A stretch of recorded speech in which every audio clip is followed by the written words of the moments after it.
I just spent 6 days working on it, creating like a small MVP, and now we are close to 37K of monthly recurring revenue. So in this video, I will talk about how we attracted 130 users to test our beta version of our micro SaaS called. So my mobile app puff count is currently doing $48,000 per month. On a no-code build, got it to maybe 15 or 20K in MRR. But also how we secured sales for $100 in pre-sale before the app was actually live. In the first days after launch, we were getting like a sale every single minute. We were just getting sale, and we did like $350,000 of gross sales in 2 months. See until the end to see how we did it, but also why we failed. So if we go 1 year back in time, I was really inspired by a YouTuber called Mike Strives. He talked about how he built a micro SaaS on his own, which will generate him around $50,000 per month and is still doing so. And usually I just get inspired, but I don't take action. But this time it felt different. I was working as a design lead at the time in a SaaS company, and I wanted to build something on my own. I talked to one of my friends who's a developer, and he was also looking for a project to do in the spare time just to learn and have fun. So that's why we did it.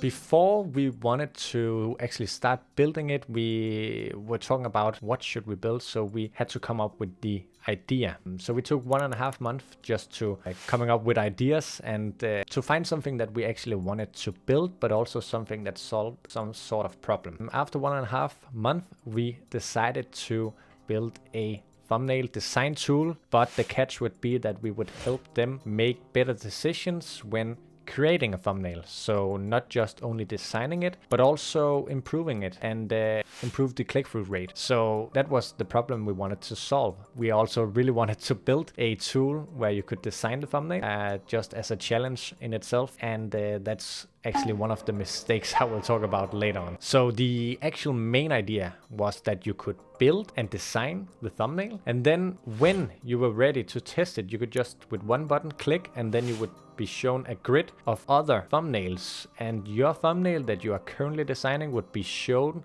in that grid, and it would be placed randomly, so you didn't know which of the 9 thumbnails would be the one you are working on. And the idea was that you could then see if it got your attention when you looked at it, which of these 9 thumbnails grabbed your attention, and then later on we would add AI to help determine which of them would be most likely to be clicked. And the idea was that you could select a niche, let's say gaming, and then would take the best thumbnails in that category, so you can see some sort of benchmark in the category itself, but also so you have something to compare to before you actually upload it to YouTube. So that was the whole idea. And we got somewhere of the journey, but let's talk about the second step.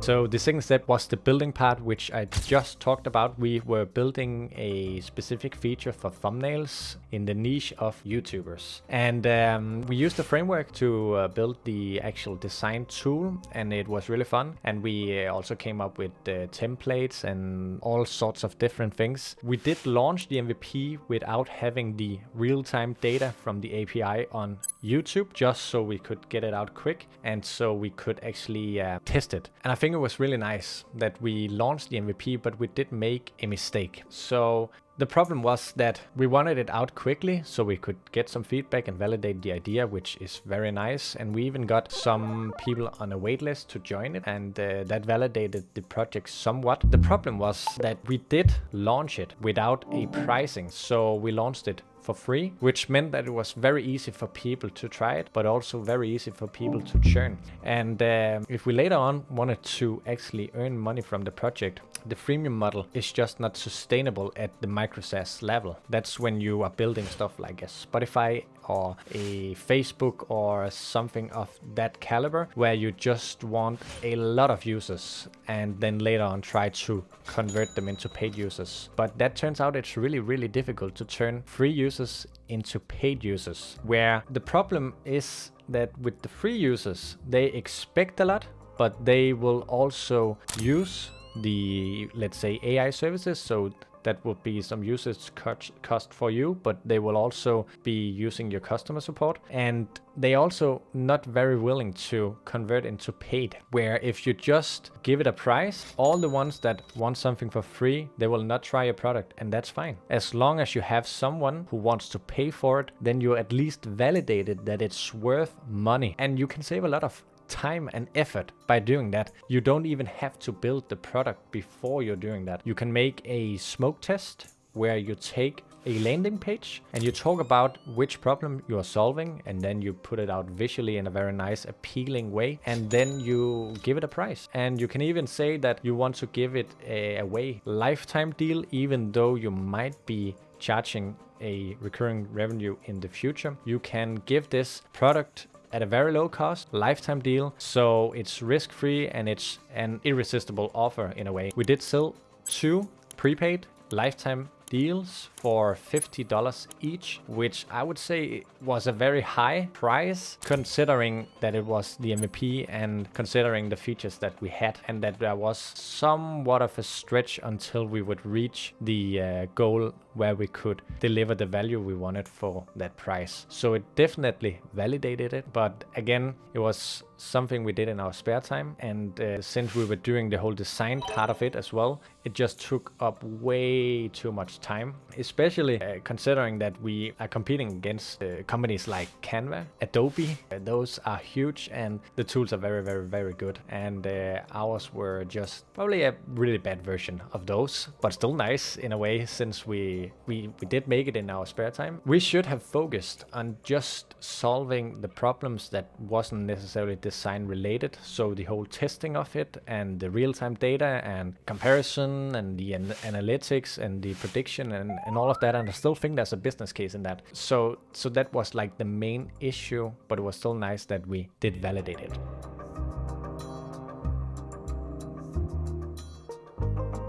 So the final step is the launching part, and as I talked about previously, we did make a landing page where we created a waiting list. We wrote about it on X and Reddit and some other medias just to see if somebody would be willing to give up their email, which is also some sort of validation. Don't just give out their email, but again, it's not as convincing as if they put money on the table. But again, it was enough that now we at least had a small wait list of 20 people who were willing to try it out when we launched. After we launched, we also got some signups. From there, we did continue to write on X and Reddit, and then at some point we also launched on Product Hunt and Beta List and some other like places where you can submit your product. Especially Beta List was good for us. I think in one day we got 20 or 40 people trying it out. But also Product Hunt, if you have, I would say, a solid product or something where you're really solving an issue. Our product was too big until we would reach that point where it was really solving something that people wanted, and not something where we were just trying to do it a bit different. So the whole launching is, we didn't know like truly paid ads. We did try it out, but all of the users came just from organic, and even the sales did as well. So I would highly recommend just to document it on X, write on Reddit, hope somebody picks it up, and then quickly answer if somebody comments on it, and then from there you can at least validate or reach out to your network or something like that. So yeah, even though it was very fun to build, it was a failure, and in the end we wanted to do different stuff, and it was also not as fun as it was in the beginning because we had to deal with all other different stuff related to building a company. So in the future I will try to do my own small micro SaaS products and then really focus on launching it very quickly and validate where people who would have to put money on the table, and then really focus on just solving a problem that people want to pay for. At least that's what I would like to have fun building the next time. If you like this sort of video, please like and share a comment. In the future I will maybe do a bit more vlog style where I will go over my freelance business, and also if I build anything that could be nice to share. But in the meantime, I just wish you happy hacking, and then hopefully I'll see you in the next video. Remember to subscribe, and then let's have fun.